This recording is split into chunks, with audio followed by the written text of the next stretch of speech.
Laburria 51 herritara iritsiko da, horrek emuten zabalkundia film laburri, gainontzean komertzialki saia izaten daude film laburre bidie, nola ikusten duzu laburbidea ekimena edo? Ekimen oso beharrezkoa laburren kasuan bereziki, irtetzen dira apur bat ja logika industrial horretatik, eta orduan zorionez, badauka alderdi hon bat, dela ez daukala zineetan egon eta gero desagertzen danan zentzu hori, baizik eta dauzkala laburbira moduko ibilbide alternatiboak, ezta? Orduan iretza da, 51 herritara eramatea hainbeste, labur bilduma hau, iretza da, dauka balio bat, ikaragarria, eta da modu bakarra, publikoak, kaleko jenteak ikus dezan labur sorta hau.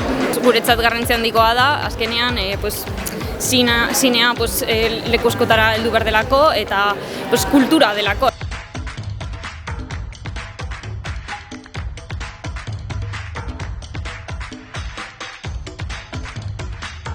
Guretzako kriston lujoa da, azkenean laburrak ikusteko egiten dira. Laburrak ikustea ez da erresa izaten, ez dira ia inun arkitzen, eta horrelako Euskal Herriko bira hau edukitzea, guretzako kriston lujoa eta erabat eskertuta.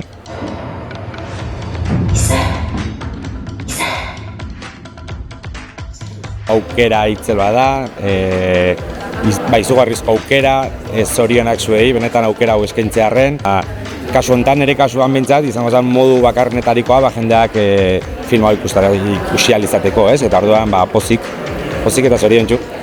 Ikusi nabanean 51 herri ziala pila postu nintzen, ze gisa da, azkenean guk lanak pila kostatzen da alako lan bat aurrera ateratzia, eta gero, guk erakutzen nahi dugu, eta askotan ez dugu topatzen nun erakutzi laik egon gure proiektua, eta laburbira bezalako ekimenak ezinbestekoa da guretzat euskeraz gainera Euskal Herriko txoko desberdinetara eramateko eta jendeak ikusteko.